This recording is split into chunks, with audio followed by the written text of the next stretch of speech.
Shubham tour and ট্রাভেলসের পক্ষ থেকে সবাইকে অভিনন্দন, শুভেচ্ছা ও ভালোবাসা। দেখতেই পাচ্ছেন গরম কিন্তু এখনও পড়েনি, অথচ কিন্তু গঙ্গা স্নান শুরু হয়ে গেছে। জলে নেমেছে দাদা ভাইরা অনেকক্ষণ, এখনও পর্যন্ত জল থেকে ওঠেনি। এতদিন ঠান্ডা ছিল তো, এখন খুব মজা গঙ্গা স্নান করে। দেখুন গঙ্গা স্নান করছে একটি ভাই, দেখুন সাঁতার কাটতে কাটতে কোথায় চলে যাচ্ছে। গঙ্গা স্নান একদিকে, আর একদিকে দেখুন জেলেরা তার ছোট্ট ডিঙি নৌকো নিয়ে মাছ ধরছে। গঙ্গা নদীর তীরে তো কখনো আপনারা আসেননি, বদ্ধ ঘরে ফ্ল্যাটের মধ্যেই থাকেন। কখনো যদি আসেন দেখতে পারবেন এই সুন্দর দৃশ্যগুলো। দেখুন ছোট্ট ডিঙি নিয়ে জেলে ভাই মাছ ধরছে। আমি একটু জেলে ভাইদের কাছে জানতে চাইবো, কি মাছ পেলে আজকে?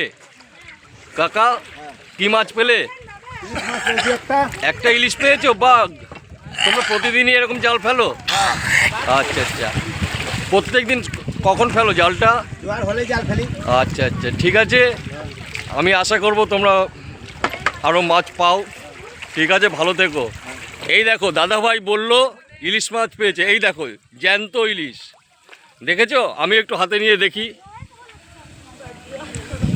এই দেখো জ্যান্ত ইলিশ, দেখে নাও আমার হাতে জ্যান্ত ইলিশ।